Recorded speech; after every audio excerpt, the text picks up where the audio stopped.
Hey guys, welcome back to the channel. My name is Melanie and I am super jazzed to be here as always. Today we're going to be discussing working with a full moon in Leo.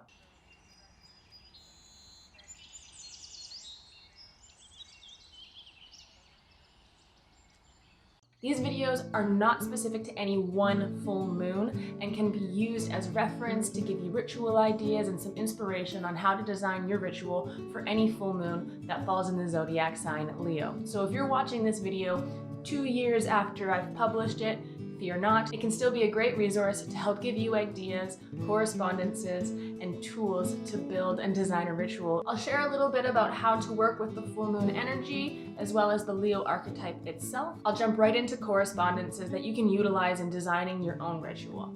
And at the end of the video, I of course will include my own 2 cents on how I see this archetype being useful with the full moon energy, and a few tips and tricks and ways I would suggest using this archetype in a full moon ritual. Designing rituals in accordance with the lunar phases is the oldest trick in the book. So what does it mean to work with the full moon energy? Full moon energy is usually one of the most popular energies to work with when people begin to design rituals around lunar phases.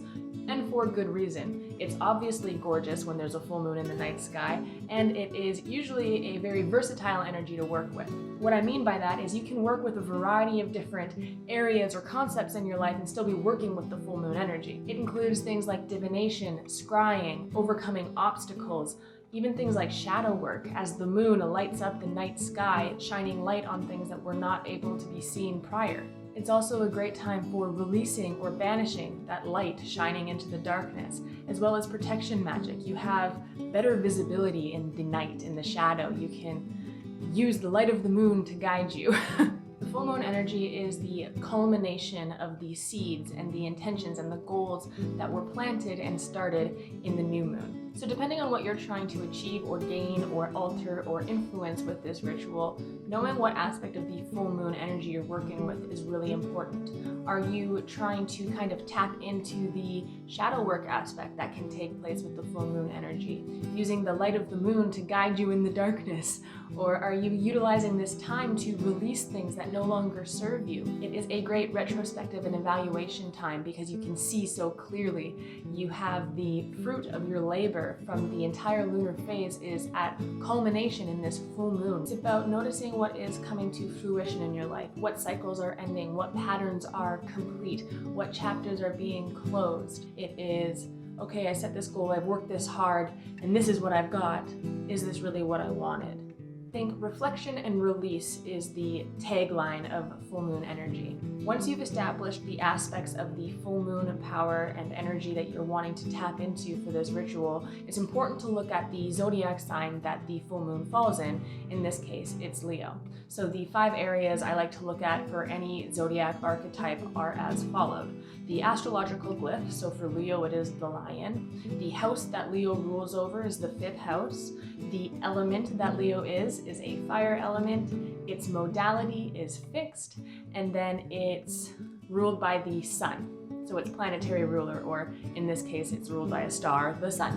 Back in the day they didn't know that the sun was a star, so can't blame them. The element of fire in the zodiac is associated with things like creativity, inspiration, passion, spontaneity, bravery, that kind of go get it, the fire for life energy.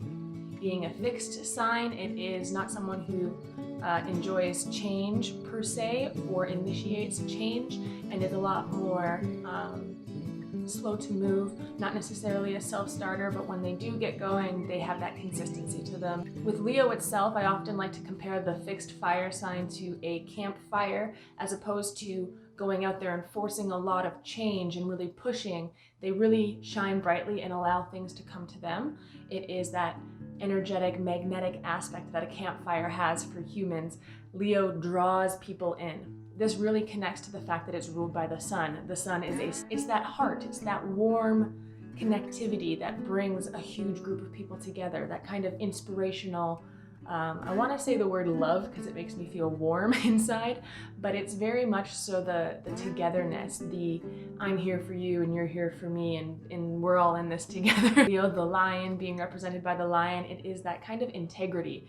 I want to bring up the heart again. It brings up this kind of chivalry, honor, the bravery, the integrity that Leo is often known for and stands behind, the righteousness, but not in a bad sense. And of course, it's at home in the 5th house. The 5th house is our fun house, basically. Activities that cultivate and create joy, play, how we express our happiness, as well as things like entertainment. It's often associated with like theater and production and drama, but in the best way possible drama, not in like the petty drama sense, in the dramatic epic tale sense. While Leo is at home in the 5th house, and that is important in helping you understand the Leo archetype, for this full moon, it's important that you look up your birth chart and see where the full moon in Leo falls in your natal chart. This is going to be the area of your life that this lunar energy is actively at play and can cause some serious shifts and changes. So it's important to look up your birth chart and figure out where this full moon is happening in your own life. I find understanding these kind of 5 key factors into the archetype of any zodiac sign, including Leo, really helps me get kind of an energetic blueprint of what I'm working with, the vibe, if you will, of the zodiac sign that's at play with the full moon. Now I'm going to talk about a few correspondences that will help you anchor in the Leo archetype and bring in the Leo energy and the themes of optimism, creativity, joy, leadership, bravery, courage into your full moon ritual. These are the aspects of Leo you might want to pull off and integrate into your full moon ritual to aid you in this time. We're going to start with crystals. Some crystals that I like to use personally would be things like sunstones. This is because Leo is ruled by the sun, like I mentioned, but a sunstone is a great, vibrant, energizing energy that can help bring Leo into a ritual. Tiger's eye for the grounded, courageous, motivational aspects. Pyrite, the success and ambition and recognition, the fame aspect of Leo's archetype. Hematite can kind of help, or hematite can help kind of bring in and ground Leo energy, make it a little bit more determined and steady. Carnelian is that kind of joy, the fire, the passion, the light. Colors that you can use to help bring in the Leo energy would be things like yellow, orange, burnt orange, and surprisingly regal purple, because the royal lion, this level of status that Leo kind of brings in, this I'm king or queen of the galaxy universe energy that Leo can often have, really gets pulled in with that royal blue, royal purple. So it's the very rich aristocrat royalty energy to it. Numbers associated with Leo are 1 and 4. Animals, obviously there is the lion, but other animals that you can call in that will bring Leo energy in as well would be things like the wolf, the sturgeon, salmon, I know, and the cougar. If you're someone who enjoys using tarot and pulling tarot into your rituals or your altars, then the Leo's card in the deck would be the Strength card. There is even a lion on it. It is perfect symbolism. Looking up and studying and working with the Strength card will bring you into alignment with the Leo archetype. It is very clearly Leo energy and is such a great explanation and embodiment of the Leo goodness. Gods and goddesses that are associated with the Leo archetype would be sun gods and goddesses in general, Ra, Sol, Bast, and Sekhmet, Heracles, and Helios. I know I've said these wrong, I'm sorry.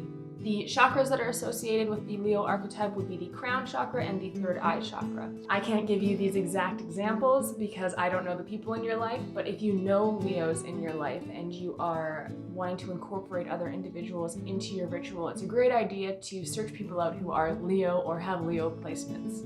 Last but not least, and my personal favorite, would be the plant and herbs associations. This is something that I really enjoy working with because you can mix them into teas, you can take baths in them, you can just have them around because they're pretty.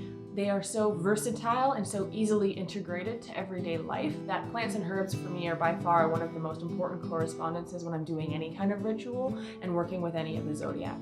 Leo's plants and herb correspondences would be bay, chamomile, calamus root, cowslips, hops, marigolds, mistletoe, saffron, sunflowers, and if you're looking for a tree, then the willow tree is associated with Leo as well. My personal favorite would be a sunflower because it's beautiful. So now that we covered a few of the correspondences, I'm going to talk about some of the ways that you can use these tools in a ritual. So for me, crystals are pretty obvious, but it's just like layering on intention and different kind of flavors into your ritual. You're working with a full moon that's in Leo. Adding in crystals can bring in other aspects, like if you really want to utilize the optimism and luck in the Leo archetype for your full moon, then I would suggest using things like sunstones or carnelian and either making little sachets out of them or putting them in your moon water that you're charging, as long as it's water safe. Making crystal grids. These are all awesome and great ways to utilize and incorporate crystals. Colors. Obviously, you can wear them, you can paint with them, you can weave them into your altar space, you can put them in your car, you can write on specific colored pieces of paper, use different colors of pens. Candle magic. Getting orange, yellow, gold candles is another great way to add the layer of color correspondences into this archetype. I enjoy knowing the numbers that are associated with any archetype that I'm working with so that I can choose if it feels right for me to add 4 drops of that oil. Say my affirmations 4 times, or bless my space 4 times. It gives me just a number and another level and another way to kind of solidify my intention and make it that much more potent, and it's very applicable to everyday life. You can run around and while you're working with this ritual or you have this altar set up, your lucky number is now 4, and every single time you see the number 4, it ties you back into that energy and that intention that you've set with this full moon ritual. So it is a very everyday and tangible way to integrate more of this energy. Same thing with animals. I find it really affirming. So if I were to go into the forest and see a wolf, I would consider it an affirmation to the ritual or the energy or the direction that I'm working on. I also like knowing the other animals that are associated with an archetype in case if you have indigenous backgrounds and you want to work with more of the wolf or the cougar, or it's more, grounded in the natural environment around you. So for me, I live in northern Canada. A lion is not something that could potentially be relatable for me. So something like a cougar would be a little bit easier for me to grasp. Depending on the traditions you work with, your heritage, and where you live, knowing multiple different animals that are associated with one archetype can be really helpful. Tarot. Okay, this is probably by far my go-to most favorite tool when it comes to symbolism, rituals, and layering on that powerful intent when I'm doing any kind of working. Because not only can I put my strength card that represents Leo on my altar or front and center in my ritual space when I'm doing a full moon ritual, I can also do an entire divination spread centered around the tarot card. For a Leo full moon, I would take the strength card, put it in the center of my spread, and pull corresponding cards and do an entire spread based on the strength card. Depending on what your ritual is about, the spread idea can vary and change, but the key point for me would be to have it revolve around the strength card. The simple 3-card spread, strength is in the middle. I get a card that's telling me what's holding me back, an area of my life I can work on, and I get a card that's suggesting and giving me advice on how to work on it. Like I said, my favorite correspondences and tools to utilize and work with when I'm trying to add more levels of intention and more potency to any kind of ritual would be the plant world, be it flowers or herbs or trees in general. This is because they are so easily integratable into a mundane lifestyle that they are great anchor points to bring in the powerful energy of this ritual and integrate it throughout your life. And I mean that by making a tea or having a bath or making a little cute sachet with all of the corresponding herbs in there that you just carry around in your pocket. If you were to design a ritual and then you use all of these herbs, having a tea that you drink every Sunday afterwards to help ground in and bring in that intention that you set in your ritual is a great practical way to make sure you are following through and embodying that energy and bringing it forward in your life. I feel like a classic suggestion when it comes to the full moons would be writing down things you want to release and then burning them. This is great when it comes to Leo because Leo is a fire sign. Writing down a list of things that are holding you back, things that you want to release that don't serve you anymore and you don't want to carry forward into the rest of the month, year, or lunar phase, or however long you set your time for, writing them down on a piece of paper and then very intentionally burning it and releasing it while you burn and watch the paper burn. I want to reiterate that it's very important to look at the house that this full moon falls in for you, because that is the area of your life that this full moon's energy is going to be at its strongest, messing things up or making things really nice. So again, make sure you pay attention to the area of your birth chart and the house that this full moon falls in for you. That is it for our full moon in Leo video. I hope that you find a way to utilize and work with some of these correspondences. So hot. Heat stroke. I know at least in the northern hemisphere it is winter, but if you can get out in the sunshine, it is a great way to utilize, engage, and really connect with the Leo archetype as well. On that note, I'm gonna take off because I'm getting cooked out of my filming area and this lighting is probably really horrible. I hope you have a great day, an awesome full moon ritual. I will see you all again very shortly. Live long and prosper. Bye-bye.